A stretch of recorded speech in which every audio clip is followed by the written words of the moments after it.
Well, hello students, this is Majid Mumtaz and a very warm welcome to your revisionary class on marginal costing. Students, हम लोग Liga education centre से हैं और यहाँ पे क्या है कि सारी कॉमर्स से रिलेटेड जितने भी कोर्सेज होते हैं उनको कवर किया जाता है। ये एक रिविजनरी क्लास है जो कि आप देख रहे हैं यूट्यूब पे। उसके अलावा क्या है कि इस क्लास का जो भी नोट्स आपको चाहिए स्टूडेंट्स, वो आप जाके हमारी मोबाइल एप्लीकेशन ऐप है प्ले स्टोर से, उसको डाउनलोड करके वहां से इसकी नोट्स ले सकते हैं। स्टूडेंट ये बहुत ही इंटरेस्टिंग क्लास होने वाली है क्योंकि इसमें हम मार्जिनल कॉस्टिंग को कवर तो करेंगे ही करेंगे, उसके साथ इसमें ब्रेक इवन पॉइंट एनालिसिस को भी ऐड करेंगे, ठीक है। और हम पूरी क्लास में इसको समझेंगे कि कैसे मार्जिनल कॉस्टिंग किया जाता है, ठीक है, और कैसे उसके क्वेश्चंस होते हैं, किस नेचर ऑफ कैसे नेचर ऑफ क्वेश्चंस आते हैं एग्जाम में और कैसे उसको कवर किया जाता है। तो स्टूडेंट्स सबसे पहले तो लीगा एजुकेशन सेंटर जो हमारी ऑर्गेनाइजेशन है, ये एक बहुत ही प्रीमियर इंस्टीट्यूट है। यहाँ पे आपके लिए बहुत सारे अच्छे अपॉर्चुनिटीज हैं। आप अपने अगर ग्रेजुएशन लेवल में कोई अगर +2 लेवल पे है उसके लिए, प्लस आपका CA, CS या CMA के कोर्सेज हैं उसके लिए, ठीक है। यहाँ पे ऑनलाइन ऑफलाइन क्लासेस दोनों अटेंड कराई जाती हैं। आप मतलब कि चाहे तो क्लास भी मतलब कि you can be the part of the class here और you can study it online at your home, ठीक है। और उसके अलावा स्टूडेंट्स क्या है ना कि ये जो आपकी रिविजनरी क्लास आज जो हम लेने जा रहे हैं, ये क्या है ना कि आपको 1 से 1.5 घंटे के अंदर में सारे पॉइंट जो मार्जिनल कॉस्टिंग के होते हैं और सारे वेरियस नेचर ऑफ क्वेश्चन जो यहाँ से फ्रेम होते हैं, जो कि आपका स्पेशली जो पेपर होता है, क्वेश्चन पेपर होता है, उसको मतलब कि कंसीडर करके जो डिजाइन किए गए हैं, तो वो आपके लिए बड़े हेल्पफुल होने वाले हैं, ठीक है। और स्टूडेंट्स हमारी ऑर्गेनाइजेशन में क्या होता है कि आप यहाँ पे बहुत ही नॉमिनल फीस में आप यहाँ पे पढ़ सकते हैं। स्टडी मटेरियल्स आपको प्रोवाइड किए जाते हैं और मतलब कि आप किसी भी कोर्स में आके यहाँ पे एनरोल कर सकते हैं। तो स्टूडेंट्स इस क्लास को क्या है, आप अपने फ्रेंड्स के साथ शेयर करिए और मतलब कि उनको भी अगर हेल्प चाहिए इस पर्टिकुलर चैप्टर में तो वो भी हो सकती है। उसके अलावा क्या है कि ये एक रिविजनरी क्लास है। अगर आप इसको प्रॉपर क्लास के फॉर्मेट में पढ़ना चाहते हैं तो उसमें क्या होता है कि आप यहाँ पे आके हमारे साथ ज्वाइन होके पढ़ सकते हैं, ठीक है। तो चलिए हम अपना चैप्टर सबसे पहले स्टार्ट करते हैं। इसमें क्या है कि मार्जिनल कॉस्टिंग की हम बात करते हैं। स्टूडेंट जब मैं आपकी तरह स्टूडेंट था तो मैं भी हमेशा ये सोचता था कि जैसे एग्जाम से कुछ टाइम पहले मुझे कुछ ऐसा रिविजनरी मटेरियल मिल जाए कि मैं कम टाइम में सब कुछ रिवाइज करके और एक अच्छी प्रिपरेशन के साथ अपने एग्जाम्स को अटेम्प्ट कर सकूं। तो ये एक बहुत अच्छी अपॉर्चुनिटी है आपके लिए कि आप यहाँ पे लिमिटेड टाइम पीरियड में इसको आप रिव्यू कर सकते हैं, इसको आप देख सकते हैं और उसके स्टडी मटेरियल को जो डिजाइन किया गया है वो बहुत ही टू द पॉइंट है और समराइज फॉर्म में है, जो कि आपको बहुत हेल्प करने वाला है, ठीक है। तो coming back to studies, let us start our topic marginal costing. सबसे पहले हम जानने की कोशिश करते हैं कि मार्जिनल कॉस्टिंग होती क्या है। देखिए मार्जिनल कॉस्टिंग क्या होती है, ये भी एक कॉस्ट एनालिसिस की एक टेक्निक होती है, जिसमें क्या होता है कि जो इंफॉर्मेशन होती है कॉस्ट के रिगार्डिंग उसको इस तरह से प्रेजेंट किया जाता है ताकि मैनेजमेंट अपने मैनेजेरियल डिसीजन और मैनेजेरियल इंप्लीमेंटेशन में यूज कर सके, ठीक है। स्पेशली डिसीजनिंग एनालिसिस करके इसको डिसीजनिंग प्रोसेस में यूज कर सके। अब इस टेक्निक में क्या होता है ना कि ये भी देखिए कॉस्ट एनालिसिस है, तो ये क्या करती है कि 2 पार्ट्स में कॉस्ट को डिवाइड कर देती है, फिक्स और वेरिएबल, ठीक है। फिक्स कॉस्ट क्या होती है, फिक्स कॉस्ट वो होती है कि आपका लेवल ऑफ आउटपुट कुछ भी हो लेकिन वो कॉस्ट हमेशा कांस्टेंट रहती है। फॉर एग्जांपल अगर मान लीजिए एक शर्ट मैन्युफैक्चरिंग की फैक्ट्री है, तो जो शर्ट मैन्युफैक्चरिंग की फैक्ट्री है वहां पे अगर शर्ट मैन्युफैक्चर हो रही है नहीं हो रही है, मगर उस बिल्डिंग का जो रेंट है वो फिक्स है, वो आप चाहे बंद है फैक्ट्री तब भी आपको रेंट पे करना है, ठीक है। और अगर वो ऑपरेशनल है या वर्किंग कंडीशन में है तो भी आपको उसको पे करना है, ठीक है। उसके बाद क्या है ना स्टूडेंट्स की जैसे आपका इलेक्ट्रिसिटी बिल है, ठीक है, ये क्या करता है, ये वेरिएबल में आ जाता है कि आप जितनी इलेक्ट्रिसिटी यूज करेंगे उस तरह से आपके यूनिट्स को डिवाइड किया जाता है। तो ये 2 मेजर एग्जांपल्स मैंने आपको दिए फिक्स और वेरिएबल में। तो फिक्स कॉस्ट क्या होती है कि लेवल ऑफ आउटपुट कुछ भी हो ये हमेशा कांस्टेंट रहेगा, ठीक है। और वेरिएबल कॉस्ट क्या होता है कि ये क्या होता है कि नंबर ऑफ यूनिट्स के साथ वेरी कर जाता है। तो इसको समझने के लिए कुछ अजम्पशंस डिजाइन किया गया है, उस पर बात करते हैं। सबसे पहला अजम्पशन क्या है कि जितने भी एलिमेंट ऑफ कॉस्ट होंगे, चाहे वो मैन्युफैक्चरिंग हो, एडमिनिस्ट्रेटिव हो, सेलिंग हो, डिस्ट्रीब्यूशन हो, कोई सा भी एक्सपेंस हो, वो हम डिवाइड कर देंगे किसमें, फिक्स और वेरिएबल कॉस्ट में, ठीक है। कि ये इसका फिक्स पार्ट है, ये इसका वेरिएबल पार्ट है। उसके बाद सेकंड पॉइंट क्या है स्टूडेंट्स की जो पर यूनिट वेरिएबल कॉस्ट होगी वो हमेशा कांस्टेंट रहेगी हर लेवल ऑफ आउटपुट के लिए। कांस्टेंट इन द सेंस कि अगर 2 रुपए पर यूनिट खर्च हो रहा है for as running and maintenance cost of machinery, तो चाहे आप 1000 यूनिट आउटपुट प्रोड्यूस कर रहे हैं या कर रहे हैं, उस हिसाब से वो चेंज हो जाता है, ठीक है। उसके बाद क्या है, पर यूनिट सेलिंग प्राइस सभी लेवल ऑफ आउटपुट के लिए सेम होगी, एक ही अजम्पशन होगा। फिक्स कॉस्ट हमेशा कांस्टेंट रहेगी चाहे कोई भी लेवल ऑफ आउटपुट आपका हो। और उसके बाद क्या है कि कॉस्ट ऑफ प्रोडक्शन जो है, जो प्रेजेंट लेवल में है, वो क्या होगा, उसमें मार्जिनल या वेरिएबल कॉस्ट की इंकर्ड हो जाएगी एज एन एडिशनल कॉस्ट। मतलब अगर फैक्ट्री है, टोटल कॉस्ट 1000 रुपीज है, जिसमें 500 रुपीज आपका रेंट का चार्ज है, तो वो क्या है, रेंट आपका फिक्स है।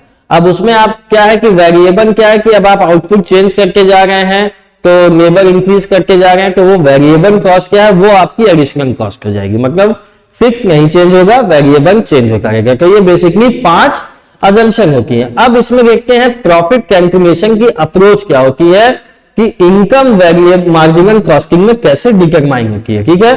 तो इनकम डिटरमाइन करने के लिए सबसे इंपॉर्टेंट जो पार्ट होता है वो होता है कंट्रीब्यूशन। थ्योरी ऑफ कंट्रीब्यूशन को जानना बहुत जरूरी है जब भी हम मार्जिनल कॉस्टिंग की बात करेंगे। कंट्रीब्यूशन क्या होता है, कंट्रीब्यूशन प्रॉफिट से डिफरेंट होता है, ठीक है, प्रॉफिट से डिफरेंट होता है। मतलब कोई भी ऑर्गेनाइजेशन होती है वो सबसे पहले क्या करना चाहेगी, सबसे पहले अपने फिक्स एक्सपेंसेस को मीट करना चाहेगी, क्योंकि वो चेंज नहीं हो सकता है, वो आउटपुट वही रहने वाला है, ठीक है, आउटपुट वही सेम रहेगा। तो वो नहीं चेंज, मतलब कि आपका कोई भी आउटपुट अगर आपका चेंज हो रहा है तो फिक्स कॉस्ट आपका सेम रहेगा, वो कहीं से चेंज नहीं होने वाला है, ठीक है, समझ गए हैं। तो इसका जो एक फॉर्मूला है, देखिए वो यहां पे कोट किया गया है कि contribution is equal to sales minus variable cost, ठीक है। कंट्रीब्यूशन क्या होता है, सेल्स माइनस वेरिएबल कॉस्ट होता है, और ये हमेशा किसके बराबर होता है, फिक्स कॉस्ट प्लस प्रॉफिट, समझ गए, फिक्स कॉस्ट प्लस प्रॉफिट। तो ये क्या हो गया, जैसा सेल्स क्या हुआ आपका, सेल्स हुआ आपका variable cost plus fix cost plus profit, यही हुआ ना। तो अब आप इसको अगर इक्वेट करेंगे मैथमेटिकली लीनियर इक्वेशन में, जैसे ये सेल्स के बराबर है, तो क्या आप लिख देंगे, sales minus variable cost is equal to fix cost plus profit. तो ये जो है ना, यही आपका क्या है, कंट्रीब्यूशन है, और ये भी आपका क्या है, कंट्रीब्यूशन है। समझ गए बात, ये दोनों आपका कंट्रीब्यूशन है। अब इसको आप मतलब और भी क्या है, क्वेश्चन में बहुत सारे पॉइंट दिए रहते हैं, तो अब इसलिए लीनियर इक्वेशन है, अब आप इसको चेंज कर सकते हैं। कैसे चेंज कर सकते हैं, देखिए अभी मैंने आपको बताया क्या यहां पे लिखा है, sales minus variable cost is equal to fix cost plus profit. तो वेरिएबल कॉस्ट क्या हुआ, सेल्स आपने यहां रख दिया, तो क्या हो गया, वेरिएबल कॉस्ट इधर आ गया, तो ये क्या हो गया, प्लस में हो गया, ठीक है, plus fix cost plus profit. फिर उसके बाद वेरिएबल कॉस्ट क्या हो गया, सेल्स माइनस, ये क्या है, ये आपका कंट्रीब्यूशन है, तो सेल्स माइनस कंट्रीब्यूशन हो गया। समझ गए, मतलब ये यही इक्वेशन है, इसी इक्वेशन को आप डिफरेंट डिफरेंट फॉर्म्स में यूज कर सकते हैं जैसी इंफॉर्मेशन आपकी क्वेश्चन में दी हुई है, ठीक है। तो sales is equal to variable cost plus fix cost plus profit है, मतलब sales minus variable cost is equal to fix cost plus profit है, तो आप उसको इंटरचेंज कर सकते हैं, ठीक है, दोनों ही कंट्रीब्यूशन के बराबर है। समझ गए, तो ये आपका है। अब इसमें देखिए अगर C 0 है, अगर C मतलब कंट्रीब्यूशन 0 है, तो लॉस क्या होगा, वो हमेशा किसके बराबर होगा, फिक्स कॉस्ट के। बिल्कुल सही बात है, अगर कंट्रीब्यूशन 0 है तो लॉस किसके बराबर होगा? फिक्स कॉस्ट के बराबर होगा।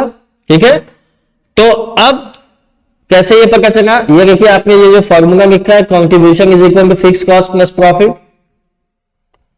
तो यहां क्या हो गया, अगर सी को आप 0 मान लीजिए, ठीक है, तो लॉस किसके बराबर अरे लॉस किसके बराबर हो गया? फिक्स कॉस्ट के बराबर हो गया। इसी तरह अगर सी माइनस में है तो क्या हुआ? लॉस हमेशा ग्रेटर देन किसके हो गया? फिक्स प्रॉफिट हो गया। अगर सी आपका ग्रेटर देन फिक्स प्रॉफिट है, फिक्स कॉस्ट है, तो क्या हो गया? आपका प्रॉफिट हो गया। अगर सी ज्यादा है किससे? फिक्स कॉस्ट से, तो हमेशा प्रॉफिट होगा। समझ गए कैसे पता? अगर आप इसको इंटरचेंज कर दीजिए तो क्या हो जाएगा? Profit is equal to contribution minus fix cost. ऐसे आपको पता चल गया। ठीक है, अगर सी जो है कंट्रीब्यूशन आपका लेस देन फिक्स कॉस्ट है, तो आपका जो लॉस होगा वो लेस देन फिक्स कॉस्ट हो जाएगा। अगर सी बराबर एफ है तो नो प्रॉफिट नो लॉस, यानी ब्रेक इवन पॉइंट हो जाएगा। ठीक है, यानी प्रॉफिट आप 0 मान लीजिए, यहां पे आप 0 की वैल्यू पुट कर दीजिए तो क्या हो गया? C is equal to F हो गया। As simple as it is, इसमें कोई रॉकेट साइंस नहीं है, ये सिंपल लीनियर इक्वेशन है। बस इसको आप इक्वेट करके जाइए, वैल्यूज इंटरचेंज कर सकते हैं टाइम टू टाइम जैसा इंफॉर्मेशन दिया है। अब इसको समझा आपने, फॉर्मूला आप समझ गए। अब इस पे हम एक क्वेश्चन करेंगे तो इससे आपको ज्यादा आइडिया हो जाएगा। क्या है क्वेश्चन में? देखिए क्वेश्चन में क्या दिया हुआ है कि from the following information compute the amount of profit earned using the technique of marginal costing. मतलब कि आपको प्रॉफिट कितना अर्न हुआ है उससे आपको देखना। अब इसमें देखिए क्या दिया है, प्रोडक्शन दिया है आपका 10 ये 1 लाख यूनिट्स है, फिक्स कॉस्ट आपका 2 लाख है और 10 पर यूनिट सेलिंग प्राइस है, और वेरिएबल कॉस्ट क्या है? 6 पर यूनिट है। अब इसको कैसे कैलकुलेट किया जाएगा देखिए। अब इसको हम लोग क्या करेंगे, एक बनाएंगे स्टेटमेंट ऑफ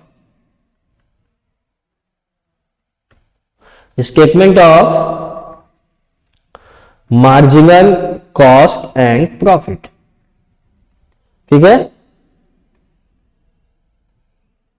ये एक स्टेटमेंट डिजाइन कर लेते हैं। क्या हो गया?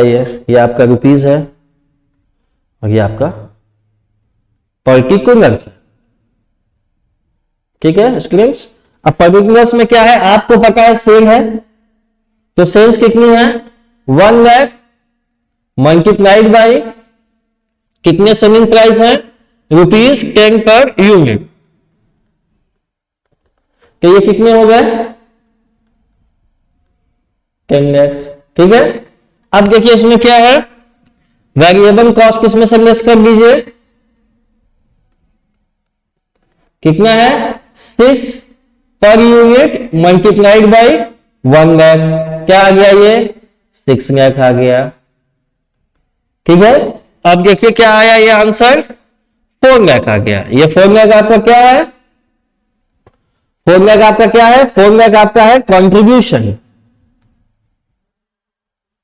Sales minus variable cost contribution होता है, तो ये आपका कंट्रीब्यूशन हो गया। अब इसमें से क्या लेस कर दीजिए? फिक्स कॉस्ट कर दीजिए, जो कि ऑलरेडी कितना है? 2 लाख है। कितना हो गया?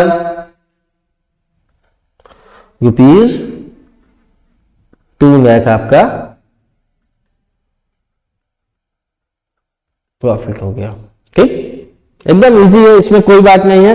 बस देखिए इसमें क्या था कि थोड़ा सा स्टेप में होता है। अब जैसे आपको पता है, आपने बचपन में 5th-6th क्लास में ये पढ़ा होगा कि selling price minus cost price होता है प्रॉफिट। वही सेम बात है, सेलिंग प्राइस आपकी 10 लाख थी और आपका ये 6 लाख और 2 लाख, 8 लाख आपकी टोटल कॉस्ट थी, तो 2 लाख का प्रॉफिट हो गया। मगर यहाँ पे क्यों जरूरी है कंट्रीब्यूशन जानना? क्योंकि मार्जिनल कॉस्टिंग आपको बताती है कि आपके पास कितने पैसे होने चाहिए ताकि आप अपने फिक्स कॉस्ट को कवर कर सकें। ठीक है, उसके बाद एक और क्वेश्चन हम लोग करते हैं जो कि है आपका प्रतिभा लिमिटेड वाला। क्या है इसमें कि प्रतिभा लिमिटेड मैन्युफैक्चर करती है एक प्रोडक्ट और उसकी इंफॉर्मेशन ये दी हुई है।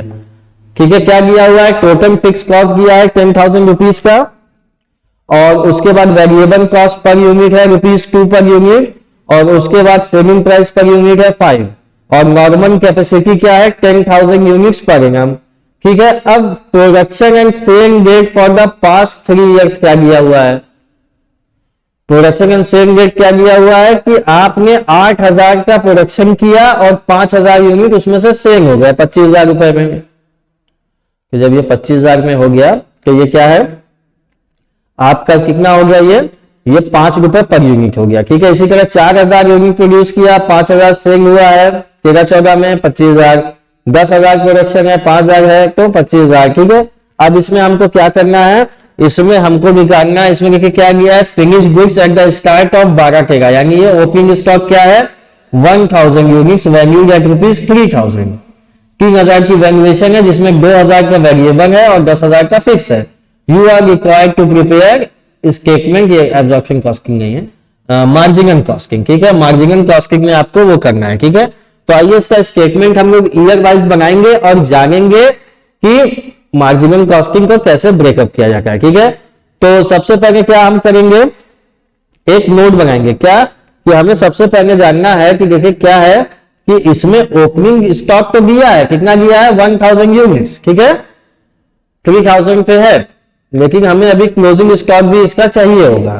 ठीक है, क्योंकि हमें ईयर वाइज देखना है इनकम स्टेटमेंट। तो सबसे पहले क्या करेंगे, अभी इनकम स्टेटमेंट बाद में बनाते हैं, पहले हम लोग एक वर्किंग नोट कर लेते हैं।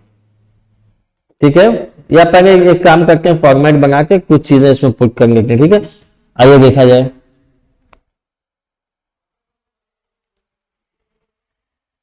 ये वही स्टेटमेंट है, स्टेटमेंट ऑफ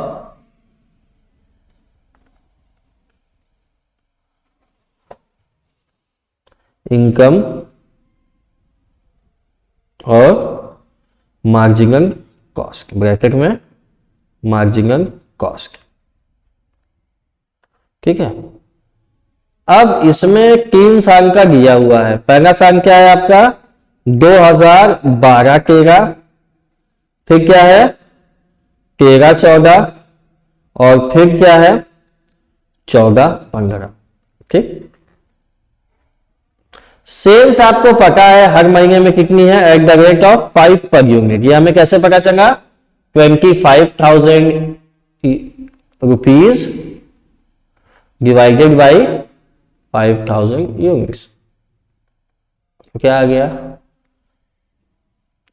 25,000 दिया है, लिख लीजिए हर साल 25,000 है। अब इसमें से नेक्स्ट क्या करना है आपको, variable cost per unit at the rate of कितना है 2 per unit, at the rate of ₹2 per unit. तो 2 पर यूनिट है तो कितना हो गया, कितना हो गया आपके 5,000 यूनिट है। यहां मैं लिख देगा हूं ताकि आपको रिफर करने में आसानी हो। कितने हो जाएंगे 10,000 10,000 10,000। ठीक, ये क्या हो गया आपका 15,000 15,000 और 15,000। ठीक, ये आपका कंट्रीब्यूशन हो गया। अब इसमें से सिंपली क्या कर लीजिए फिक्स कॉस्ट को गेस कर लीजिए कितना है 10,000 10,000 10,000।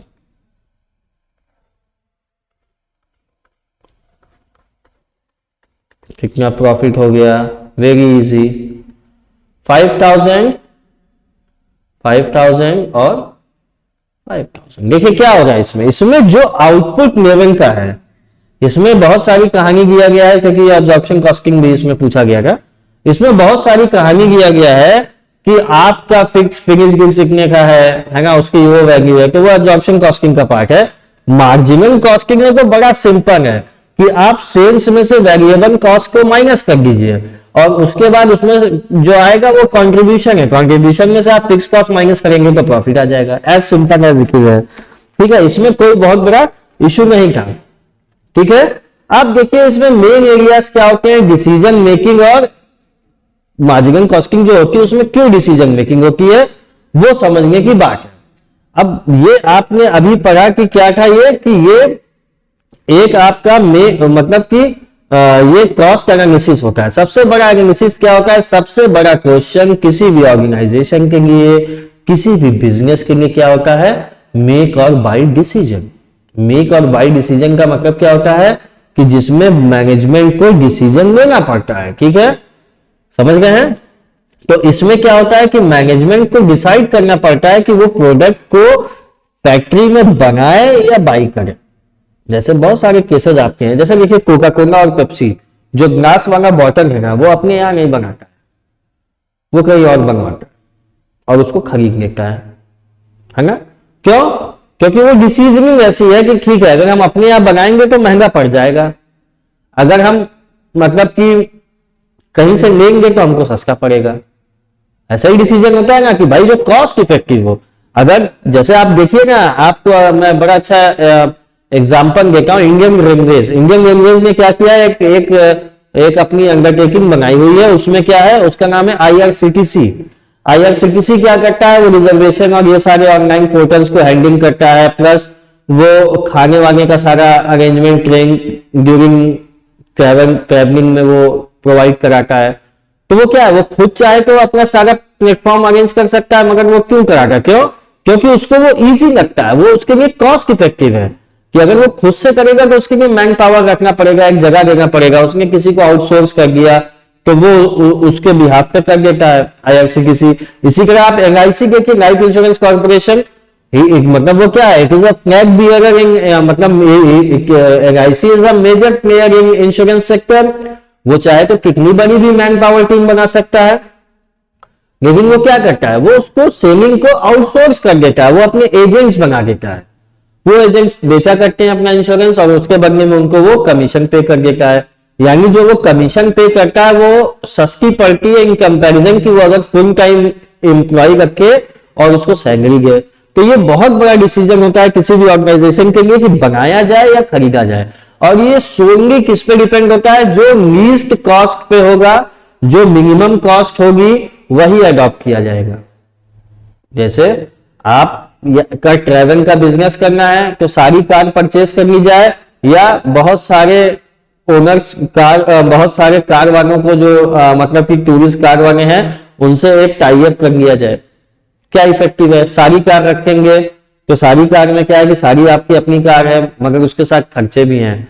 खर्चे क्या है कि आप उसकी सर्विसिंग, मेंटेनेंस, ये सब देखना है, ठीक है। और लेकिन ये है कि जो पैसे आएंगे वो सोनली आपके होंगे, उसमें कोई भी शेयर नहीं होगा। अगर आप कहीं से हायर करते हैं कार और फिर उसको देखें तो उसमें क्या होता है, जो मेन इनकम है वो उस पर्टिकुलर मतलब कि कैब ड्राइवर की है जो कैब लेके जा रहा है। तो इसमें क्या हो गया कि आपको सिर्फ बीच के जो कमीशन वाले पैसे हैं वही मिलेंगे, समझ गए। तो ये ऐसे डिसीजनिंग होती है कि कौन सा लीस्ट कॉस्ट इफेक्टिव है। तो इसको हम एक क्वेश्चन करेंगे तो आइडिया हो जाएगा, ठीक है। इसमें कैसे डिसीजन लिया जाता है ये हम इस क्वेश्चन से सीखेंगे। देखिए, मेगा साइकिल्स लिमिटेड परचेजर्स, उन्होंने 20,000 बेंस पर एनम खरीदा है एक आउटसाइड सप्लायर से 5 रुपए में। तो मैनेजमेंट को ये लग रहा है कि इसको हमें मैन्युफैक्चर कर देना चाहिए, परचेज नहीं करना चाहिए। तो उन्होंने रेलेवेंट इंफॉर्मेशन मतलब अपना एनालिसिस लगा के निकाला कि अगर हम परचेज करते हैं तो हमारा जो मटेरियल कॉस्ट पर बैग है वो 2 रुपए का है, लेबर कॉस्ट पर बैग है वो 1 रुपए का है, 100 वेरिएबल ओवरहेड पर बैग कितना है, वो 100% ऑफ लेबर कॉस्ट है, यानी 1 रुपए का ये भी है, और फिक्स कॉस्ट पर बैग भी 1 रुपए का है। आपको क्या एडवाइस करना है कि क्या, 2 पार्ट में एक क्वेश्चन है। पहला क्वेश्चन क्या है कि क्या कंपनी परचेज करे या बनाए, पहला क्वेश्चन ये है। दूसरा क्या है कि अगर वो कोई ऑर्डर एक्सेप्ट करती है 5,000 गन सप्लाई करने का, तो क्या वो सेलिंग प्राइस 4.5 रुपए पर यूनिट रखे। तो अब इन दोनों का हम आंसर देखते हैं। इसके लिए हमें सबसे पहले क्या करना होगा, सबसे पहले हमें निकालना होगा मैन्युफैक्चरिंग कॉस्ट। हम कॉस्ट निकाल के कंपेयर कर देंगे तो पता चल जाएगा। अब आइए इसको निकालते हैं। तो हम एक इसमें छोटा सा टेबल बना लेते हैं कि कैलकुलेशन ऑफ मैन्युफैक्चरिंग कॉस्ट।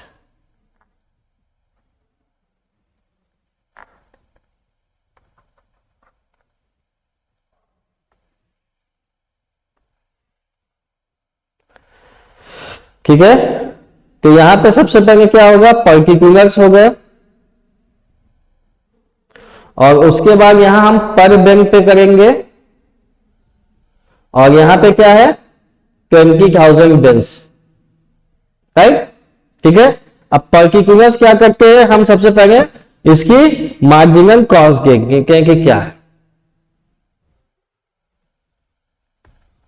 यानी इसको वेरिएबल्स में कर देंगे, ठीक है। सबसे पहले क्या लिया है, मटेरियल कॉस्ट पर बिल। ये देखिए हमने 20,000 बिल्स इसलिए लिया है क्योंकि हमने जो परचेज किया है 20,000 बिल, वो मतलब कि हमें कंपेयर करना है, ठीक है, कि अगर हम उतना मैन्युफैक्चर करते तो क्या कॉस्ट होगी, ठीक है। अब इसमें क्या है कि मार्जिनल कॉस्ट में हम कर लेते हैं, क्या है इसको, ये रुपीज में यूनिट रहेगा, ये रुपीज में रहेगा, तो सबसे पहले क्या हो गया, आपका मटेरियल है, मटेरियल कितने का है, 2 रुपए पर यूनिट का है, तो ये कितना हो गया 40,000। इसी तरह क्या है, आपका लेबर है, लेबर में क्या है, लेबर कितने का है आपका, ये 1 रुपए का है, ठीक है, तो ये कितने हो गए 20,000।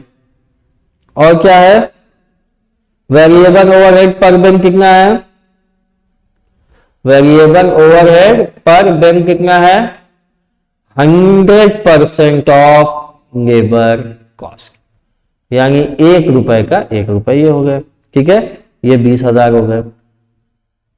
तो यहां पे क्या हो गया, ये टोटल वेरिएबल कॉस्ट आपकी क्या आ गई है, 4 रुपए आ गई है, ठीक है, यानी ये कितना हो जा रहा है 80,000, ठीक, समझ गए बात। अब आइए नीचे, और अब इसका फिक्स कॉस्ट क्या गया है, पर बिल 1 रुपए है, ठीक है। अब फिक्स कॉस्ट को देख लेते हैं, फिक्स कॉस्ट कितना है 1 रुपए है, तो अब ये टोटल कॉस्ट क्या हो गई 5 रुपए की, ठीक है, और ये कितना हो गया 20,000, यानी ये क्या हो गया 1 लाख। समझ में आई बात, मतलब सिंपली हमने क्या किया, इसको कर दिया, अभी 1 लाख रुपए का आ रहा है। अब पहला डिसीजन क्या हमको लेना है कि हमें मेक करना चाहिए या बाई करना चाहिए, ठीक है। तो उसमें क्या है कि आप अगर एक चीज देखिए तो इसमें क्या हो रहा है कि cost of manufacturing, cost of manufacturing bill is equal to purchasing of bill. यहां भी 5 रुपए है और ये भी 5 रुपए है, समझ गए, दोनों जगह 5 रुपए है। तो अब इसमें क्या है कि अगर रेगुलर सप्लाई है, अगर इसकी गारंटी है कि आप रेगुलर सप्लाई करते रहोगे, तो क्या है कंपनी को परचेस करके करना चाहिए, ठीक है। अगर कोई सप्लाई में प्रॉब्लम आएगी तो आप मैन्युफैक्चर कर लीजिए, सिंपल बात, ठीक है। मतलब ये फिर अब आपका डिसीजन है कि देखिए कॉस्ट, अब इसमें कॉस्ट अकाउंटिंग यही बता दिया कि ठीक है दोनों बराबर है, अब आप देख लो। तो मैनेजमेंट अब डिसीजन लेंगे कि ठीक है जो हमारा सप्लायर है अगर वो कॉन्टिन्यूअस और स्मूथली सप्लाई करता रहेगा, then we are going to purchase it from outside because it will not effect in our cost, right. तो क्योंकि cost is also ₹5 per bill and the purchase price is also ₹5 per bill, ठीक है। अब दूसरा question क्या है कि क्या सेलिंग प्राइस को 4.5 रुपए में बेचना चाहिए कि नहीं, 5,000 बिल्स, ठीक है। अगर 5,000 बिल का है तो करना चाहिए कि नहीं करना चाहिए, है ना, है ना, कि कंपनी को क्या एक ऐसा ऑर्डर एक्सेप्ट करना चाहिए 5,000 बिल का जो कि 4.5 रुपए की सेलिंग प्राइस पे है। तो इसका जवाब यस, यस। क्यों यस, क्योंकि आपकी जो मार्जिनल कॉस्टिंग है, मार्जिनल कॉस्ट जो है वो कितनी है ₹4 पर यूनिट, 4 पर यूनिट। इसका मतलब क्या हुआ कि ₹4.5 per unit is more than 4 per unit, यानी आप वेरिएबल कॉस्ट अपनी कवर कर रहे हैं, तो which is well and good, क्योंकि 5,000 का ऑर्डर है, ठीक है, तो आप इसे कर सकते हैं। तो समझ में आया आपको, ये मेक और बाय का डिसीजन होता है। This is how you decide that whether you need to manufacture the product or you need to order it on by purchasing, ठीक है। अब दूसरी चीज देखते हैं, प्राइसिंग डिसीजन क्या होता है। प्राइसिंग डिसीजन का मतलब क्या होता है कि ये मतलब कि जब लॉन्ग रन की बात होती है तो टोटल कॉस्ट कवर हो जाना चाहिए, यानी marginal cost plus fix cost, ठीक है, और डिजायर्ड प्रॉफिट तो होना ही चाहिए, ठीक है। तो इसमें कोई बहुत significant role margin long run में नहीं होता। लॉन्ग रन अगर है आपका, in case of long run, ठीक है, तो आपको क्या करना है, आपको तो वेरिएबल कॉस्ट, इसको मार्जिनल कॉस्ट भी आप कहते हैं, प्लस फिक्स कॉस्ट और प्लस प्रॉफिट, तीनों आपको कवर करना है, ठीक है। समझ गए बात? अगर समझ गए। अब लेकिन अगर ये मान लीजिए बहुत कॉम्पिटिटिव मार्केट है तो उसमें क्या होता है कि बहुत कॉम्पिटिटिव मार्केट्स में क्या होता है कि प्राइस इजीली डिटरमाइन नहीं हो सकते इंडिविजुअल कंसर्न द्वारा। बहुत से एक्सटर्नल फैक्टर्स होते हैं कि कॉम्पिटिटर क्या प्राइस चार्ज कर रहा है, क्या एक्चुअल में प्राइस है उसका, ठीक है, इन सब चीजों पे डिपेंड करता है। तो अब अगर इन सारी चीजों पे डिपेंड कर रहा है तो फिर तो यही कहा जाएगा कि मार्जिनल कॉस्टिंग इज बेटर, कि इससे हम ये तो जान जाएंगे कि हम शॉर्ट टर्म में और मतलब कि किससे मतलब कि कैसे कर, मतलब कि इसमें एक्सटर्नल फैक्टर्स गवर्न करते हैं। तो क्या हुआ कि कॉस्टिंग क्या है, ये आपको मार्जिनल कॉस्टिंग जो है ना, ये आपका शॉर्ट रन या मोनोपोली में अच्छा है, लॉन्ग रन में उतना हेल्पफुल नहीं है। फिर नॉर्मल प्राइस में क्या है, नॉर्मल प्राइस में क्या होता है, यही होता है, देखिए इसमें क्या होता है कि आपका जो लॉन्ग टर्म होता है कि इसमें आपको टोटल कॉस्ट और डिजायर्ड प्रॉफिट दोनों कवर करना चाहिए, ठीक है। अगर डिजायर्ड प्रॉफिट आपका जो है वो ऑलरेडी डिसाइडेड है तो नॉर्मल प्राइस आपका ये हो जाना चाहिए। यानी क्या हुआ, मार्जिनल कॉस्ट में क्या हुआ कि आपने यहां पे वेरिएबल कॉस्ट कर लिया और कंट्रीब्यूशन क्या हुआ, फिक्स कॉस्ट प्लस प्रॉफिट हो गया, यानी टोटल कॉस्ट आपकी कवर हो गई। टोटल कॉस्ट यहां कवर आपने कर दिया और इसमें प्रॉफिट का एलिमेंट ऐड कर लिया and swing become your sale price, ठीक है। अब मिनिमम प्राइस है, मिनिमम प्राइस का अगर डिसीजन आपको करना है तो क्या करना होगा कि इसमें टोटल कॉस्ट होना चाहिए मगर कुछ प्रॉफिट भी होना चाहिए, ठीक है। लेकिन मतलब नॉर्मल प्राइस में क्या होता है कि मिनिमम कॉस्ट मतलब कॉस्ट तो कवर करे ही करे प्लस कुछ प्रॉफिट भी अर्न करे, ठीक है। लेकिन जब आपका एकदम कट थ्रोट कंपटीशन है मार्केट में, ठीक है, तो इसमें क्या होता है कि आपको अगर मार्केट में सरवाइव करना है अपने कंपटीटर के साथ तो आपको अपना प्रोडक्ट मिनिमम प्राइस पे बेचना होगा, ठीक है। तो वो कम से कम इतने में बेचे, मिनिमम प्राइस कम से कम ऐसा प्राइस रखे कि कोई उसको लॉस ना हो, अगर प्रॉफिट नहीं हो रहा है तो लॉस ना हो, मतलब कम से कम वो प्राइस हो कि आपकी कॉस्ट कवर हो जाए, ठीक है। समझ गए हैं? तो नेक्स्ट क्या है, डिप्रेशन प्राइस। अब डिप्रेशन प्राइस का मतलब क्या हो गया, डिप्रेशन प्राइस का क्या मतलब हो गया, अगर कोई डिप्रेशन इकोनॉमी में है, रिसेशन चल रहा है और सामान नहीं बिक रहा है नॉर्मल प्राइस पे, ठीक है, या मिनिमम प्राइस पे, क्योंकि क्या हुआ कि इसमें मतलब बस आप इतने प्राइस पे बेच दीजिए, डिप्रेशन प्राइस वो होता है बस इतने प्राइस पे बेच दीजिए कि आप फिक्स कॉस्ट को कवर कर लीजिए, ठीक है। यानी इस केस में क्या होगा, जो आपका सेलिंग प्राइस हो that must be equal to fix cost, ठीक है। वेरिएबल नहीं कवर होगा तो क्या करेंगे, मार्केट में डिमांड नहीं है, कोई खरीदने को तैयार नहीं है तो आप उसको मिनिमम दाम पे बेच दीजिए। फिर अब ये है important price changes. Price changes का मतलब क्या हो गया कि अगर प्राइस चेंज हो रहा है, ठीक है, कि आप क्या है कि आप का ये जो है ना मतलब मार्केट सिचुएशन हमेशा चेंज करती जाती है। अब इसमें क्या है कि प्राइस चेंज का मतलब क्या है कि प्राइस इंक्रीज भी हो रहा है और डिक्रीज भी हो सकता है, दोनों सिचुएशन है, ठीक है। तो दोनों केसेस में क्या होता है कि आपका जो इलास्टिसिटी ऑफ डिमांड है, ठीक है, वो आपके प्रॉफिट को डिसाइड करता है, ठीक है। तो इसमें क्या हो गया, मतलब कि जब प्राइस चेंज हो रहा है तो आप मतलब इसमें मार्जिनल कॉस्टिंग की टेक्निक यूज करते हैं। कैसे यूज करते हैं कि आप उसको पर यूनिट में डिवाइड करके सेलिंग प्राइस के हिसाब से उसको इक्वलाइज करते हैं कि कम से कम सेलिंग प्राइस, अगर प्राइस चेंजेस जब ऊपर नीचे हो रहे हैं तो हमारे जो प्रोडक्शन मार्केट में प्राइसेस मतलब वेरिएबल कॉस्ट जो ऊपर नीचे हो रहे हैं, जैसे लेबर आज 100 का है, कल 120 का हो गया, परसों 80 रुपए का हो गया, तो उसको मैनेज किया जाए। अब देखिए इसको हम लोग एक क्वेश्चन से समझ जाएंगे और बेटर से कि क्या है कि एक फैक्ट्री है जो जिसकी कैपेसिटी 30,000 यूनिट की है, मगर वो 2/3 ऑफ कैपेसिटी पे काम करती है। Marginal cost of production ₹30 per unit है और फिक्स चार्जेस ₹2 है। सेल्स मैनेजर को क्या हुआ कि प्राइस बढ़ाना हुआ, ठीक है, तो उसमें प्रपोज चेंजेस प्राइस में कैसे किए गए, है ना, कि कितना पैसा बढ़ा दिया जाए तो कितना हम एक्सपेक्ट करेंगे यूनिट सोल्ड का, ठीक है।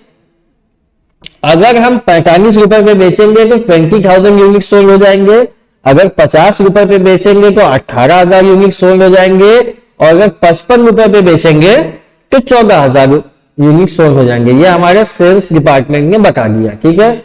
अब एक इंफॉर्मेशन कॉस्टिंग डिपार्टमेंट में है कि अगर प्रोडक्शन को हम 25,000 से ऊपर लेके जाएं, मतलब बियॉन्ड 25,000 या 15,000 से कम लेके जाते हैं, तो मार्जिनल कॉस्ट कितनी हो जाएगी, 31 हो जाएगी, ठीक है। तो कितना प्राइस राइज करना हमें चूज करना, मतलब जो प्राइस हम चेंज करना चाह रहे हैं वो कितना हम बढ़ा सकते हैं, ये हमें पता करना है, ठीक है। तो आपको इस क्वेश्चन में ये बताना। अब देखिए इसमें क्या हुआ कि हम कंपेयर करेंगे तीनों पे, ठीक है। तो इसके लिए हम क्या करेंगे, एक बनाएंगे स्टेटमेंट ऑफ प्रॉफिट, ठीक, फॉर वेरियस प्राइस राइज,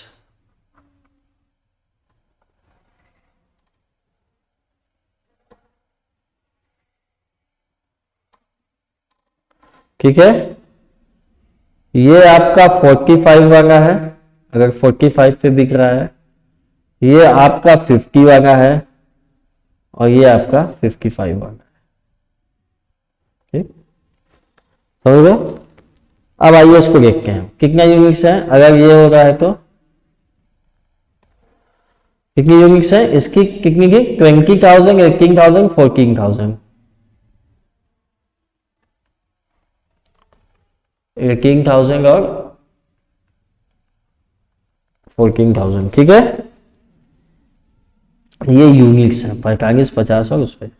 अब इसी पे हम सारा डिसीजन लेंगे। कैसे लेंगे, सबसे पहले कि अगर हमारी सेल्स होती है, ठीक, तो इस पे कितनी हो गई, 40, 45, सेल्स क्या हो गई, ₹45 multiplied by 20,000, ₹50 multiplied by 18,000, and ₹55 multiplied by 14,000। कितना हो गया ये हो गया आपका 9 लाख। ये कितना हो गया आपका, सॉरी ये हो गया आपका 9 लाख, और ये भी क्या रहा आपका 9 लाख, और ये कितना हो गया आपका 7,70,000, ठीक है। ये 3 हो गया। अब इसमें से लेस कर दीजिए मार्जिनल कॉस्ट। अब देखिए मार्जिनल कॉस्ट कितनी है, कि अगर आप 20,000 यूनिट बना रहे हैं, इसमें देखिए क्या लिखा है कि ₹30 पर यूनिट है, ₹30 पर यूनिट है, ठीक है। मगर अगर हम 25,000 से ज्यादा पे जाएंगे तो कितना हो जाएगा, ₹31 हो जाएगा, या 15,000 से नीचे जाएंगे तो हमारा ये मार्जिनल कॉस्ट बढ़ जाएगा, ठीक है, या वेरिएबल कॉस्ट बढ़ जाएगा। तो मार्जिनल कॉस्ट क्या है, अगर आप 9 लाख रुपए वाला, अगर आप 20,000 पे बना रहे हैं तो कितना हो गया, 6 लाख हो गया ₹20 के हिसाब से, ठीक है। ये ₹20 के हिसाब से हो गया। 18,000 क्या है, ये भी 15,000 से ज्यादा है और 25,000 से कम है, तो ये भी क्या हो गया, मार्जिनल कॉस्ट ₹30 तो कितना हो गया, 5,40,000। अब ये आपका जो यूनिट है ना, ये 14,000 उससे कम है, ठीक है। 14,000 किससे कम है, आपका 14,000 क्या है, 15,000 से कम है। तो यानी अब यहां पे आपका क्या हो जाएगा, 14,000 मल्टीप्लाइड बाई 14,000 मल्टीप्लाइड बाय 31 यानी 4,34,000 आ जाएगा। यानी अब आपका कंट्रीब्यूशन क्या आ गया, ये 3 लाख रुपीज हो गए, ये कितने हो गए आपके, सॉरी ये कंट्रीब्यूशन आ गया, ये 3 लाख हो गए, ये कितने हो गए 3,60,000 हो गए, और ये कितने हो गए आपके 3,36,000, ये कंट्रीब्यूशन हो गया। अब इसमें से आप क्या लेस कर लीजिए, fix cost. Fix cost will always remain fix, वो 2 लाख रुपए है तो 2 ही लाख हुआ, ये 2 lakhs, ये 2 lakhs और ये 2 lakhs, क्या हुआ यहां पे 1 लाख आ गया, यहां पे क्या हुआ 1,36,000 1,60,000 आ गया, सॉरी 1,60,000 आ गया, और यहां पे क्या आ गया 1,36,000। तो अब आप बताइए कि किसमें मैक्सिमम प्रॉफिट हो रहा है। मैक्सिमम प्रॉफिट स्टूडेंट्स 1,60,000 है, और वो किस पे है, जब आप 50 रुपए पे बेचेंगे और 18,000 का यूनिट सेल कर देंगे, तब आपको मैक्सिमम प्रॉफिट होगा। और यही क्या है, यही आपका मेन, मतलब कि यही जो 50 का है, यही जो 1,60,000 है, यही आपका मेन मतलब कि डिसीजन होना चाहिए कि हमें 50 रुपए दाम बढ़ा के कर देना चाहिए और 18,000 यूनिट्स को उस बेसिस पे सेल कर देना चाहिए, as simple as it is. ठीक है, अब आइए, ये आप समझ गए, मेक और बाई और प्राइस चेंज वाला ही इंपॉर्टेंट होता है, और क्वेश्चन यहीं से न्यूमेरिकल ज्यादा पुटअप होते हैं। अब देखिए ब्रेक इवन पॉइंट की बात करते हैं। ब्रेक इवन पॉइंट का क्या मतलब होता है, ये हमारा नेक्स्ट है। ब्रेक इवन पॉइंट का मतलब होता है आपका, ब्रेक इवन पॉइंट का मतलब होता है एक ऐसी सिचुएशन जहां पे आपका नो प्रॉफिट नो लॉस है, नो प्रॉफिट नो लॉस है। अब नो प्रॉफिट नो लॉस है तो क्या मतलब हो गया कि आपने एक ऐसी पोजीशन पे आप हैं जहां पे आप अपने जो टर्नओवर है उससे अपने कॉस्ट को कवर कर ले गए। ठीक है, अब इसमें क्या हुआ, नो प्रॉफिट नो लॉस अब इसकी होती है, फिर टोटल रेवेन्यू हमेशा टोटल कॉस्ट के बराबर होती है। कंट्रीब्यूशन क्या होती है, फिक्स कॉस्ट, क्यों, क्योंकि प्रॉफिट यहां पे 0 होता है। ठीक है, बीपी को इक्विलिब्रियम पॉइंट भी कहते हैं, बिल्कुल सही बात है, क्योंकि इक्विलिब्रियम क्या है, जहां पे आप एक ऐसी सिचुएशन पे पहुंच जाए जहां पे अब आपको मतलब कि पता है कि अब इसके आगे हमें क्या करना होगा ताकि हम ज्यादा मतलब कि अर्न कर लें। ठीक है, तो आइए देखते हैं अब इसमें इक्वेशन क्या है, सेल्स क्या होता है ये आपको। ठीक है, variable cost plus expense plus fix cost plus profit, मगर प्रॉफिट यहां क्या हुआ 0 है। ठीक है, कंट्रीब्यूशन मेथड क्या है, ये इक्वेशन मेथड है। कंट्रीब्यूशन मेथड क्या होता है, यही सबसे इंपॉर्टेंट मेथड होगा। इसमें क्या होता है कि बीईपी को कैलकुलेट किया जाता है। अब ये 2 तरह से कैलकुलेट होता है, एक तो कंट्रीब्यूशन से होता है और एक प्रॉफिट वॉल्यूम रेशियो, जिसको आप पीवी रेशियो भी कहते हैं। ठीक है, पीवी रेशियो। अब कंट्रीब्यूशन का मतलब क्या हुआ, difference between sales and variable cost, ये अभी आपने पढ़ा था, यही अभी आपने पढ़ा था। ठीक है, अब ये जो टोटल कंट्रीब्यूशन है, ये इसकी बात, इसमें एक वर्ड यूज हुआ है प्रॉफिट वॉल्यूम रेशियो, यानी जब भी आप सेल्स को पीवी रेशियो से मल्टीप्लाई करेंगे तो भी आपको क्या आएगा, कंट्रीब्यूशन। ये बहुत इंपॉर्टेंट पॉइंट है। ठीक है, बहुत सारे क्वेश्चन बीपी के जो होते हैं वो आपके पीवी रेशियो पे बेस्ड होते हैं। ठीक है, फिर जब हम पर यूनिट की बात करते हैं तो पर यूनिट आपको पता ही है, sales per unit minus variable cost per unit. ठीक है, इसमें मतलब उसका इशू है ही नहीं है। ठीक है, फिक्स कॉस्ट का। अब पीवी रेशियो क्या होता है, इसको कंट्रीब्यूशन रेशियो भी कहते हैं, इसको कंट्रीब्यूशन सेल्स रेशियो भी कहते हैं, और मार्जिनल इनकम परसेंटेज भी कहते हैं। ठीक है, ये क्या करता है, ये परसेंटेज में आपको क्या दिखा देता है, ये बता देता है कंट्रीब्यूशन का सेल्स में कितना परसेंटेज है। पीवी रेशियो क्या बताता है, कंट्रीब्यूशन का सेल्स में कितना परसेंटेज है। ये इसके सारे फॉर्मूलेज हैं, देख रहे हैं आप। अगर एक पीरियड की इंफॉर्मेशन गिवन है तो क्या हुआ, contribution upon sales multiplied by 100। ठीक, सेल्स आपको पता है, सेल्स माइनस क्या होता है पीवी रेशियो, एक और इसका फॉर्मूला है sales minus variable cost which is the percentage of sales into 100, fix cost plus profit में सेल्स का परसेंट क्या है, कंट्रीब्यूशन पर यूनिट है तो ये क्या हुआ, इसका सेल्स पर यूनिट में क्या परसेंटेज है। ठीक, समझ गए।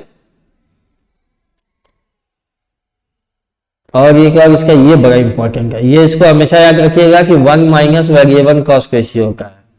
ठीक है, 1 माइनस वेरिएबल कॉस्ट रेशियो होता है आपका पीवी रेशियो। अब आइए इसको करेंगे तो हम समझ जाएंगे, इसीलिए एक थोड़ा सा लंबा क्वेश्चन पिक किया गया है कि इसमें हर मेथड से पीवी रेशियो कैसे निकल सकता है उसको समझते हैं।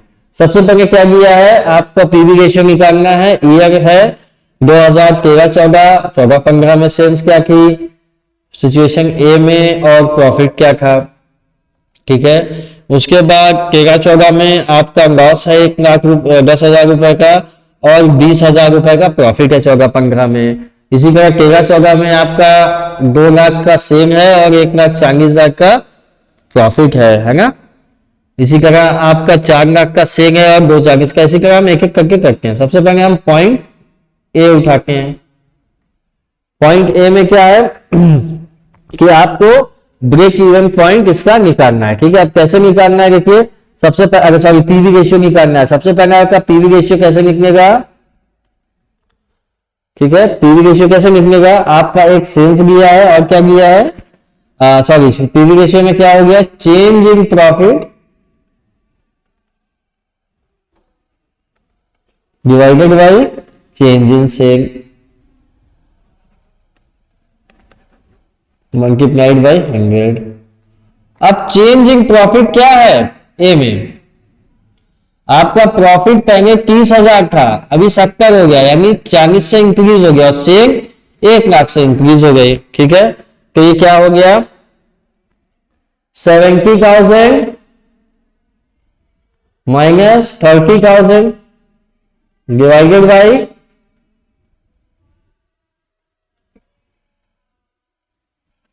2 लाख माइनस 1 लाख। क्या हो गया ये 40,000 divided by 1 lakh multiplied by 100, क्या हो गया 40%। समझ गए, मतलब जो प्रॉफिट चेंज हो रहा है और जो सेल चेंज हो रहा है उसके परसेंटेज हम, उसका रेशियो हम देखते हैं प्रॉफिट वॉल्यूम रेशियो में। इसी तरह दूसरा वाला क्या है, अब आप पहला समझ गए, अब दूसरा भी कर देते हैं, बड़ा इजी है पीवी रेशियो। इसमें वही सेम बात है, चेंज इन प्रॉफिट। तो इसमें देखिए चेंज इन प्रॉफिट क्या हो रहा है, पहले माइनस 10,000 था, अभी प्लस 20,000 है। ठीक है, तो क्या हो गया 20,000 माइनस माइनस 10,000, यानी पहले 10,000 से 0 पे आएगा तो प्लस में हो जाएगा, फिर 20 यानी 30,000 हो जाएगा। माइनस माइनस प्लस होता है, आपको पता है। सेल आपकी वही है 2 लाख माइनस 1 लाख। ठीक है, तो इसका क्या हो गया आपका 30,000 divided by 1 lakh into 100, that is 30%। ठीक, अब सी पे आ जाइए। ठीक, सी क्या है आपका, वही सेम है, क्या दिया है आपका 1,40,000 है और 2,40,000 है। ठीक है, समझ में आया आपको, ये 2013, 14, 14, 15 का है। अब इसमें देखिए क्वेश्चन में दिया है, ठीक है, तो अब इसमें क्वेश्चन में दिया क्या है कि आपका जो है ना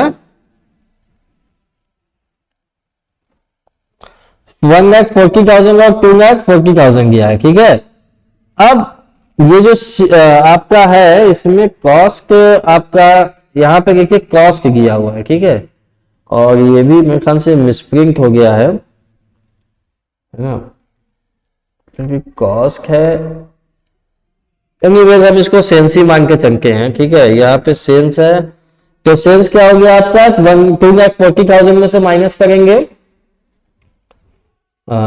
2,40,000 में से आप चेंज इन प्रॉफिट माइनस कर लीजिए, तो कितना हो गया, 1 लाख डिवाइडेड बाई 2 लाख, यानी ये 1 लाख। पीवी रेशियो इसका क्या हो जाएगा, 1 lakh divided by 2 lakh into 100, तो क्या हो गया 50%। अब ये डी थोड़ा सा अलग है। डी में देखिए क्या है, ईयर दिया है, इसमें सेल नहीं दिया है, इसमें कॉस्ट और प्रॉफिट दिया हुआ है। तो सेल आपको कैसे पता चल जाएगा, सेल क्या है कैसे पता चलेगा, कॉस्ट प्लस प्रॉफिट। जब आप कॉस्ट को प्रॉफिट में ऐड कर देंगे तो क्या हो गया, आपको सेल नहीं पता है, पहले क्या है 13-14 है, 13-14 में क्या हुआ कि आपका सेल हो जाएगा कॉस्ट प्लस प्रॉफिट। कॉस्ट कितना है आपका, कॉस्ट कितना है 4,50,000 है, और प्रॉफिट कितना है 50,000, यानी ये 5 lakhs हो गया।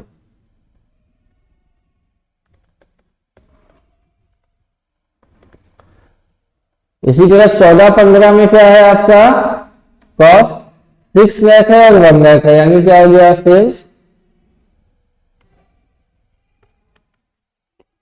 सॉरी सेल्स क्या हो गया 6 लाख और 1 लाख, तो 6 lakhs प्लस 1 लाख कितना हो गया 7 लाख। अब सेल आपको पता चल गई, तो अब पीवी रेशियो क्या हो गया, पीवी रेशियो आपका हो गया चेंज इन प्रॉफिट, प्रॉफिट कितना था 50,000 1 लाख, यानी 50,000 divided by 2 lakh, 50,000 divided by 7 lakh minus 5 lakh 2 lakh हो गया, तो ये क्या हो गया मल्टीप्लाइड बाई 100, 25% आपका आंसर आ गया। समझ गए, ये इतना इजीली कैलकुलेट हो जाता है पीवी रेशियो। अब चलिए ब्रेक इवन पॉइंट की बात करते हैं कि इसको कैसे कैलकुलेट किया जाता है, ठीक है। इसके कुछ स्टेप दिए हैं, ठीक है। अब इसमें क्या होता है कि डायरेक्शन या इंफॉर्मेशन कैसी क्वेश्चन में दी है उस पर डिपेंड करता है, ठीक है। अगर क्लियर कट डायरेक्शन क्वेश्चन में दिया है तो अमाउंट या यूनिट को हम उसके अकॉर्डिंग कैलकुलेट कर लेते हैं, ठीक है। अगर पर यूनिट इंफॉर्मेशन क्वेश्चन में दिया है तो और कोई स्पेसिफिक डायरेक्शन नहीं दिया है तो हम इसको रुपीज और यूनिट दोनों में कैलकुलेट करेंगे, ठीक है। कि कितनी यूनिट बेचेंगे तो हम बीईपी पे आ जाएंगे, या कितना प्रॉफिट बेचेंगे तो हम कितना अमाउंट में सेल करेंगे तो हम बीईपी पे आ जाएंगे, ठीक है। अगर यूनिट इंफॉर्मेशन अवेलेबल नहीं है तो हम सिर्फ इसको रुपीज में कैलकुलेट करेंगे, और पीवी रेशियो की जो टेक्निक है इसको हम यूज करेंगे बीईपी में कि हम पैसे पे कैसे पहुंच सके, ठीक है। इसको करने के लिए क्या है कि हमें एक क्वेश्चन हम करेंगे तो आप समझ जाएंगे, ठीक है। क्या है इसमें question, find out the break even point from the following information. क्या है 3,60,000 का फिक्स कॉस्ट है, वेरिएबल कॉस्ट 2,64,000 है, 6,60,000 है और 66,000 यूनिट्स हो गया। तो इसमें हम लोग देख लेते हैं अब क्या क्या गिवन है, पहले गिवन देखते हैं। गिवन क्या क्या है आपका, फिक्स कॉस्ट है 3,60,000, और क्या है वेरिएबल है 2,64,000, और सेल्स है 6,60,000, और यूनिट्स हैं 66,000, ठीक है। तो इसका क्या हो गया, सेलिंग पर यूनिट क्या हो गया, सेलिंग पर यूनिट हो गया आपका 6,60,000 डिवाइडेड बाई 66,000, यानी ये ₹10 पर यूनिट हो गया, ठीक है। आपको सेल्स पता हो गई है, वेरिएबल कॉस्ट पर यूनिट क्या है,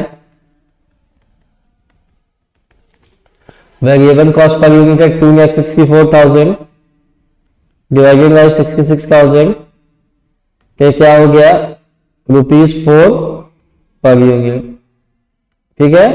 फिक्स कॉस्ट पर यूनिट क्या है, सॉरी आपको अब तो ये आपका हो गया। अब हम कंट्रीब्यूशन देख लेते हैं क्या है, कंट्रीब्यूशन क्या होगा, सेल्स माइनस वेरिएबल कॉस्ट यानी ₹10 माइनस 4 यानी क्या हो गया, ₹6 हो गया। ठीक है, ये आपका कंट्रीब्यूशन हो गया। तो ब्रेक इवन पॉइंट क्या होगा, ब्रेक इवन पॉइंट आपका हो जाएगा fix cost divided by contribution per unit. Fix cost आपका क्या दिया हुआ है, 3,60,000 दिया हुआ है और इसको आप किससे डिवाइड कर देंगे, ₹6 से, तो ये क्या आ जाएगा 60,000 यूनिट्स। अब देखिए इसको क्या हुआ, अगर आप 60,000 यूनिट सेल करेंगे तो ना आप प्रॉफिट में रहेंगे ना लॉस में रहेंगे। इसको हमेशा फिक्स कॉस्ट से कंट्रीब्यूशन को इसलिए कवर किया गया क्योंकि ये जानना जरूरी था ना कि हमारा कितना मार्जिनल कॉस्टिंग आ रहा है और उसमें कंट्रीब्यूशन का क्या परसेंटेज है और उस हिसाब से हमारा कितना मतलब कि कितना पर यूनिट कंट्रीब्यूशन आ रहा है और फिक्स कॉस्ट कितनी हो कि हम उसको कवर कर लें। क्योंकि फिक्स कॉस्ट के साथ तो इसमें देखिए प्रॉफिट का एलिमेंट होता नहीं है, इसलिए इसको फिक्स कॉस्ट को कंट्रीब्यूशन से डिवाइड कर दिया। एक और क्वेश्चन करेंगे तो समझ जाएंगे और अच्छे से हम। ये एक तरह का क्वेश्चन था, अब ये दूसरे तरह का क्या है, कंपनी है वो अपने 15 रुपए पर यूनिट पे सेल करती है और पीरियड में उसको क्या पता चला इन पर्टिकुलर पीरियड ऑफ टाइम कि अगर वो प्रोड्यूस और सेल करे 8,000 यूनिट तो वो 5 रुपए का लॉस कर रही है, और अगर उसका वॉल्यूम रेस करके हम 20,000 यूनिट कर देंगे तो वो 4 रुपए का प्रॉफिट अर्न करेगी। तो आप ब्रेक इवन पॉइंट कैलकुलेट करिए both in terms of money as well as in terms of units. ठीक है, आइए उसको किया जाए। ठीक है, तो क्या बता रही है, यूनिट्स क्या है 8,000 यूनिट्स करेगी तो सेम क्या हो गया, अमाउंट ऑफ सेल पर निकालना होगा, रुपीज में निकालना है हमको। अमाउंट ऑफ सेल्स क्या हो जाएगा 15 मल्टीप्लाइड बाई 8,000 कितना हो गया 1,20,000। इसी तरह आपका क्या होगा और amount of profit and loss, profit और लॉस, अमाउंट ऑफ प्रॉफिट और लॉस क्या हो गया आपका, अगर 8,000 है ये 15 है और यहां पे क्या है 5 पर यूनिट का लॉस हो रहा है। ठीक है, तो 8,000 इंटू 5,000 यानी कितना हो गया 40,000, ये आपका क्या है लॉस है। समझ गए, यही क्वेश्चन में गिवन है। अब बात करते हैं 20,000 यूनिट्स की। अगर 20,000 यूनिट्स की बात करें तो ये क्या होगा, ये 15 रुपए में अगर बिकेगा 15 मल्टीप्लाइड बाई 20,000 तो ये क्या हो गया 3x, और 20,000 का ये प्रॉफिट कितना देगा 4 यानी 80,000, ये आपका प्रॉफिट हो गया। ठीक है, अब बीईपी चलिए निकालते हैं। पहले पीवी रेशियो जानेंगे तब ना बीईपी हम यहां पे पहुंच पाएंगे। क्या हो रहा है, change in profit upon change in sales into 100। क्या हुआ चेंज इन प्रॉफिट आपका, चेंज इन प्रॉफिट क्या होगा, पहले आप 40,000 के लॉस पे क्या बढ़ के कितने आ गया 80,000 पे, यानी क्या हो गया 1,20,000। ठीक, डिवाइडेड बाई पहले आप 3x का सेव कर रहे हैं, पहले आप 120 कर रहे थे, अब 3x का कर रहे हैं तो क्या हो गया 1,80,000 इंटू 100 यानी ये क्या आ गया 66.67, या इसको हम होल नंबर में कर सकते हैं। ठीक है, अब फिक्स कॉस्ट क्या होती है, sales into PV ratio minus profit. Sales आपकी क्या है, आपकी सेल्स है 3 लाख की। ठीक है, और इसमें पीवी रेशियो क्या है 66.67% मान लीजिए, हम लोग मान के चलते हैं। इसमें से माइनस क्या कर दीजिए 80,000, तो ये क्या आ गया आपका 1,20,000। ठीक, मतलब ये 2 लाख हो गया और 2 लाख का ये कितना हुआ 80,000 से माइनस हुआ तो ये 20,000 आ गया। ठीक है, अब इसमें कंट्रीब्यूशन पर यूनिट क्या है,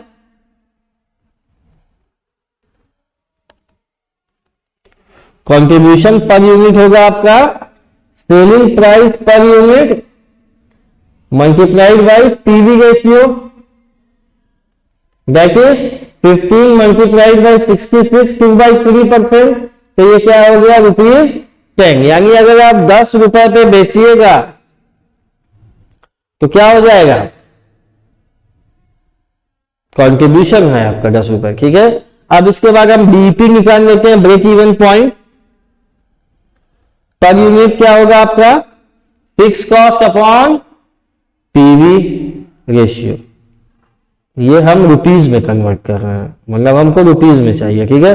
तो फिक्स कॉस्ट आपने निकाला हुआ है, क्या है आपका fix cost, 1,20,000 divided by 66.67%, that is equal to rupees 1,80,000, ठीक है। अब बीईपी आपको किसमें निकालना है, बीईपी आपको निकालना है किसमें, बीईपी आपको निकालना है फिक्स यूनिट्स में। तो इसमें क्या कर दीजिए, फिक्स कॉस्ट वही अभी हमने इससे पहले किया था, divided by contribution per unit. तो फिक्स कॉस्ट आपका क्या है, 1,20,000 डिवाइडेड बाय 10, तो क्या हो गया 12,000 यूनिट्स। यानी क्या हुआ कि आप अगर 12,000 यूनिट्स बेचेंगे तो ना आप प्रॉफिट गेन, ना प्रॉफिट अर्न करेंगे, ना लॉस इनकम करेंगे। अगर आप 1,80,000 रुपीज का वो करेंगे, क्या बोलते हैं, ये 1,80,000 रुपीज आप अगर क्या ये सेल कर रहे हैं, तो मतलब क्या है कि इस टाइम पे आप नो प्रॉफिट नो लॉस पे, क्योंकि आप ये 1,80,000 आपकी टोटल कॉस्ट है, ठीक है, समझ गए। अब आइए बात करते हैं मार्जिन ऑफ सेफ्टी की, कि इसका क्या मतलब होता है कि जो एक्चुअल टोटल सेल होती है उसमें से जब ब्रेक इवन पॉइंट सेल को आप माइनस कर देंगे तो वो क्या होती है, वो मार्जिन ऑफ सेफ्टी होती है। मतलब ब्रेक इवन पॉइंट आपने कर लिया तो वहां पे आप नो प्रॉफिट नो लॉस पे थे, अब आपने क्या किया, उससे आगे बढ़ गए आप, और आपने जो एक्स्ट्रा अर्न किया वो क्या है, आपकी मार्जिन ऑफ सेफ्टी है। तो इसको रुपीज में निकालने का मतलब क्या है, बड़ा आसान है, सेल्स में से बीपी को माइनस कर दीजिए, या प्रॉफिट है उसको डिवाइड कर दीजिए किससे, पीवी रेशियो से। यूनिट्स में क्या है, सेल्स यूनिट को बीपी यूनिट से माइनस कर दीजिए, और प्रॉफिट पर कंट्रीब्यूशन पर यूनिट कर दीजिए। परसेंटेज में क्या है कि मार्जिन ऑफ सेफ्टी को मल्टीप्लाई डिवाइड कर दीजिए टोटल एक्चुअल सेल्स से, है ना। इसमें क्या होता है कि बीईपी क्या करती है, वो सारे फिक्स कॉस्ट को कवर करने की है, ठीक है। इसलिए अब इसका हम एक क्वेश्चन करेंगे तो आप समझ जाएंगे कि हमें इसमें से नीचे जो दिया है ना, इसमें से क्या कैलकुलेट करना है, मार्जिन ऑफ सेफ्टी भी और ब्रेक इवन। देखिए बिना ब्रेक इवन पॉइंट कैलकुलेट किए आप कभी भी मार्जिन ऑफ सेफ्टी नहीं कर सकते हैं। तो अब इसमें क्या हुआ, क्या क्या दिया है, फिक्स कॉस्ट दिया है, वेरिएबल दिया है, सेल दिया है, और सेलिंग पर यूनिट दिया है। अब इससे हम निकाल लेंगे, ठीक है। तो सेल्स इन यूनिट सबसे पहले चाहिए हमको, क्या हो गई 20,000 डिवाइडेड बाई ₹20, क्या हो गया आपका 1,000 यूनिट्स, ठीक। अब इसके बाद कंट्रीब्यूशन क्या हो गया आपका, selling price minus variable cost, कितना है 20 माइनस 4 दैट इज 16, यानी कंट्रीब्यूशन पर यूनिट आपकी क्या है 16 आ गई, ठीक है। अब आगे आइए, अब हमें ब्रेक इवन पॉइंट चाहिए, बहुत आसान है, क्यों, क्योंकि हमें फिक्स कॉस्ट पता है, फिक्स कॉस्ट आपकी है, उसको हम कंट्रीब्यूशन पर यूनिट से डिवाइड कर देंगे, 8,000 डिवाइडेड बाई 16, तो क्या हो गया आपका 500 यूनिट्स हो गया यूनिट्स में। अब रुपीज में करना है तो क्या चाहिए हमको, बीपी इन रुपीज। रुपीज में क्या हो जाएगा आपका, हो जाएगा fix cost divided by cost per contribution per unit multiplied by selling price, ठीक है। तो ये क्या हो गया आपका 8,000 डिवाइडेड बाय 16 मल्टीप्लाइड बाय 20, ये आपका कितना हो गया, कितना हो गया आपका 5 to 10, 10,000 रुपीज हो गया। ये आप आ गए इस पे, ठीक है। अब देखिए, अब आपको एमओएस निकालना है। एमओएस क्या होता है, मार्जिन ऑफ सेफ्टी में एमओएस क्या हो गया, एमओएस आपका होगा सेल्स माइनस बीईपी यूनिट्स में, ये यूनिट्स में हम कन्वर्ट कर रहे हैं, तो सेल्स कितनी है, आपकी जो सेल्सिंग यूनिट्स है वो कितनी है 1000 है, और इसमें से 500 माइनस कर दीजिए तो क्या हो गया 500 हो गया। अब इसमें क्या है सेल्स, अब और अगर रुपीज में चाहिए तो ये रुपीज में कर दीजिए magic of safety, sales in rupees minus BP rupees. Sales in rupees आपको पता है 20,000 है, इसमें से आपने 10,000 माइनस कर दिया तो क्या हुआ 10,000 आ गया। वेरी इजी, कुछ नहीं है मार्जिन ऑफ सेफ्टी, जो मेन इंपॉर्टेंट है वो ब्रेक इवन पॉइंट है। तो आज स्टूडेंट्स हम इस क्लास को यहीं पे वाइंड अप करते हैं, एंड आई होप कि आप लोगों ने इसको बहुत एंजॉय किया होगा। ये बहुत ही मतलब कि बहुत ही प्रॉफिटेबल और फ्रूटफुल सेशन रहा होगा आप लोगों के लिए। तो इसको हम लोग यहीं पे वाइंड अप करते हैं, और इसकी नोट्स जो है आप हमारे ऐप से ले सकते हैं, हमारी ऐप आप प्ले स्टोर से डाउनलोड कर सकते हैं। और स्टूडेंट्स ये इसमें जितने तरह के क्वेश्चन हमने कराए गए हैं अभी आपको, वो सारे ही बड़े ही इंपॉर्टेंट है आपके एग्जाम्स के पॉइंट ऑफ व्यू से, क्योंकि इसी तरह के ज्यादा क्वेश्चंस पुट अप होते हैं अक्रॉस द स्टेट यूनिवर्सिटीज और सेंट्रल यूनिवर्सिटीज में मार्जिनल कॉस्टिंग को लेकर, ठीक है। और एक बात स्टूडेंट्स आपके साथ शेयर करना चाहता हूं कि आप मतलब कि जो हमारी नेक्स्ट रिविजनरी क्लास है वो बजट एंड बजटिंग पे है, और उसमें हम जो है फ्लेक्सिबल बजट्स पे कुछ क्वेश्चंस करेंगे, उसके अलावा हम जीरो बेस्ड बजटिंग सीखेंगे, ठीक है। और अपने फ्रेंड्स के साथ इस वीडियो को शेयर करिए, क्योंकि उनके भी एग्जाम्स में ये हेल्पफुल हो, ये रिविजनरी क्लास मार्जिनल कॉस्टिंग की। तो आज हम इसको फ्रेंड्स यही मतलब कि क्लोज करते हैं। So this is Majid Mumtaz signing off from here. Thank you so much for your time.